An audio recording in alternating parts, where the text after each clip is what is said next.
Well, verse 31, I love this, and I want you to, if you've never marked this in your Bible, it's a great thing to have.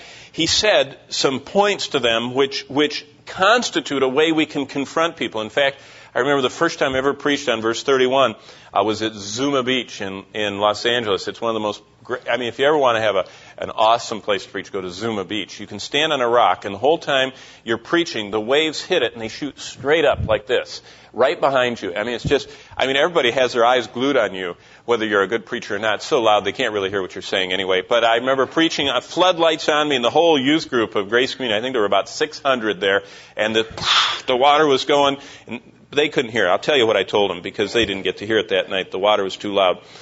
What did Paul tell them? Verse 31. He says, he has appointed a day in which he will judge the world in righteousness by the man whom he has ordained. He has given assurance to all this by raising him from the dead. He had a 3-point sermon. Let's look at the 3 points. Number 1.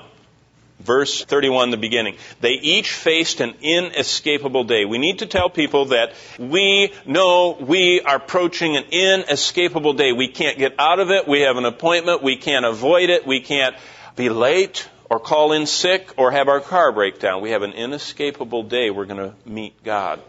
Secondly, they would each answer to an unchallengeable judge. What do I mean by that? A judge that won't say, we'll throw this case out. There was wrongful whatever in the evidence. No. The scriptures tell us that God is going to play back all of our words and deeds unless they've been erased by the blood of Christ. Wow. There's not going to be any, I didn't do that. It's just going to be a this was your life with God's supernatural recording system of every thought playing through with every word and every deed. And it's all going to be just totally manifested. It's an unchallengeable judge. In fact, the scriptures say that people at the great white throne are silent before God. They acknowledge. In fact, they glorify Him. Too late, because by their silence, they're accepting what He says. Now, think about that, an inescapable day.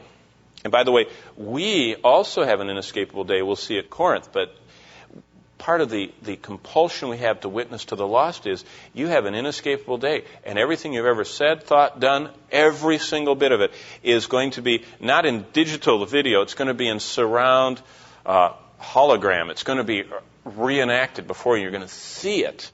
And everything, every sin that's going to cling to you for eternity is going to be right there, an unchallengeable judge. Last point in verse 31.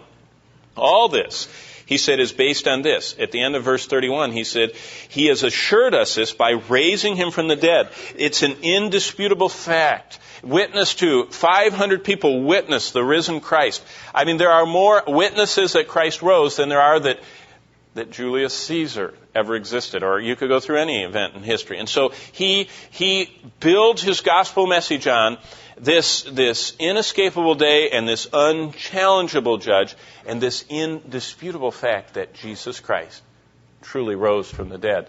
And even our calendar is based on that.